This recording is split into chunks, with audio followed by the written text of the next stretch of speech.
your frontier opening bell, and this is how we're getting today's trading day started. It's a Thursday, the 24th of February. I am Boasting Namafai. Welcome to the show. Just a quick review of Wednesday's trading day, and you can see that on your on the screen, with the Nigerian market down by just about 1%. We had some sell-offs in the big banking names yesterday. Also added to that was about a very big decline, about 6% on the shares of Dangote Sugar.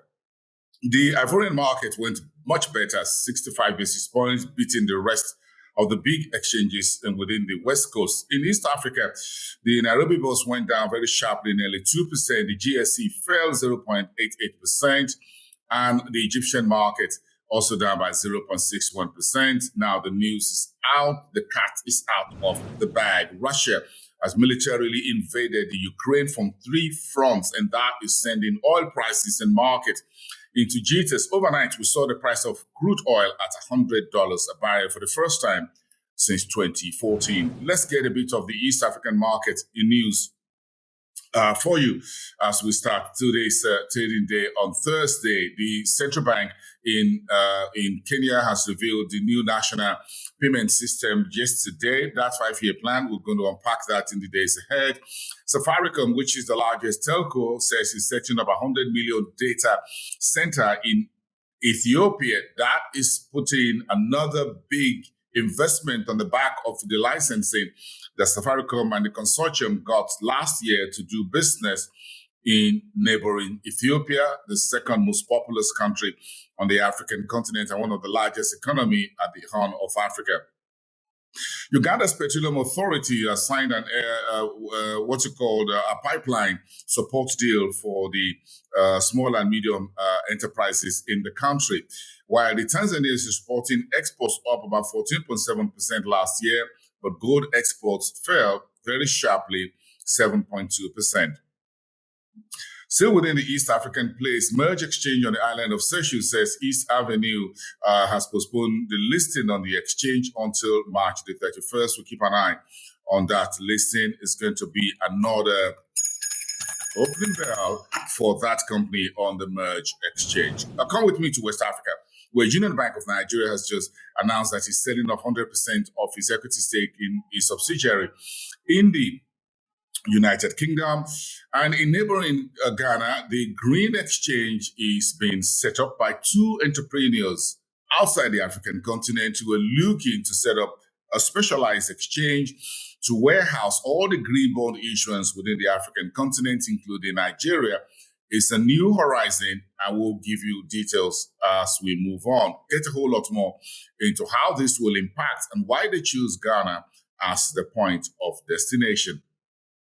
And VFD Group Financial Services Companies is bought about 5.17% shareholding in the Nigerian Exchange Group PLC. The board of directors of NGX held a board meeting yesterday, Wednesday, to consider the financial statements of the company for last year. It's going to be the first full post-demutualization numbers that will be released by the NGX in the coming weeks. Keep an eye on that. TradeDepot says he's bought Green Lion in Ghana, and the idea is to push the expansion of his business-to-business, or what they call B2B e-commerce within the Ghanaian market and beyond. And the BDAC says it's committing about 189 billion CFA francs for projects within the CEMAC region. The Central Bank for the Central African countries, which is the BCAC, is putting that funding together for the CEMAC region, which is Central African Republic economies. And Niger Republic is partnering with Germany to start what they call the green hydrogen production. That's coming after a similar announcement was made by Namibia within the Southern African community.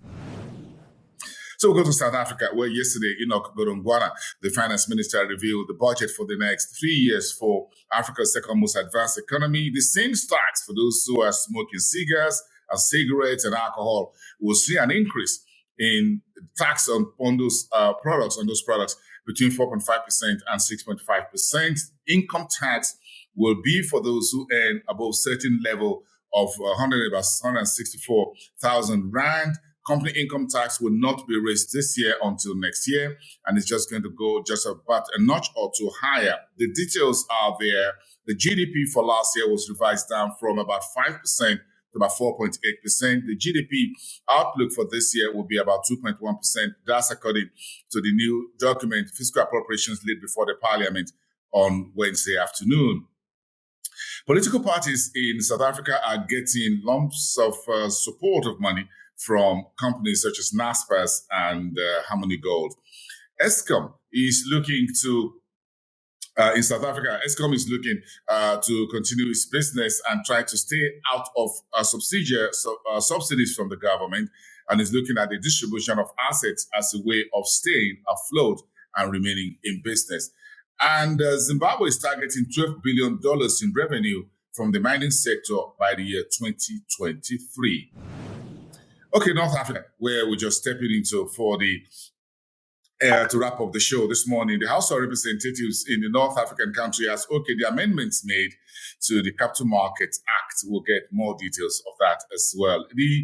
In the meantime, the EGX has launched 4 sub-indices to track government bonds. The official launch was done on the trading floor of the Egyptian Stock Exchange earlier this week. It was attended by the Minister of Finance and the Deputy Minister of Finance, as well as other government officials, other market regulator. It's the first time in the Egyptian market that 4 sub-indices were unveiled to track government bonds and treasuries listed on the Egyptian bourse. In the meantime, the forecast for Egypt's GDP for the year 2021-2022 is suspended at about 6.9 trillion Egyptian pounds. The Minister of Energy in Tunisia is in talks to produce 3,800 megawatts solar energy by the year 2030. That's a target for the North African country, one of the largest solar energy producers on the continent, while Casablanca Stock Exchange also floated a campaign to move more small and medium enterprises in the country to issue IPOs, what they call the initial public offers, on the local market. Is all to woo them and get them to come to the market for what you call an opening bell. And that's it for today. That's your Frontier Opening Bell here on Frontier Africa Reports. I am Bosi Namafai. I hope you enjoy the show. Let's get back tomorrow, Friday. You can watch the show again, as well as other shows that we have on YouTube, Frontier Africa Reports. Read up our stories and all that on our website, frontierafricareports.com. We're also available on LinkedIn, on Twitter, on Instagram, as well as Facebook. I'll see you next time. Have a great day, everyone.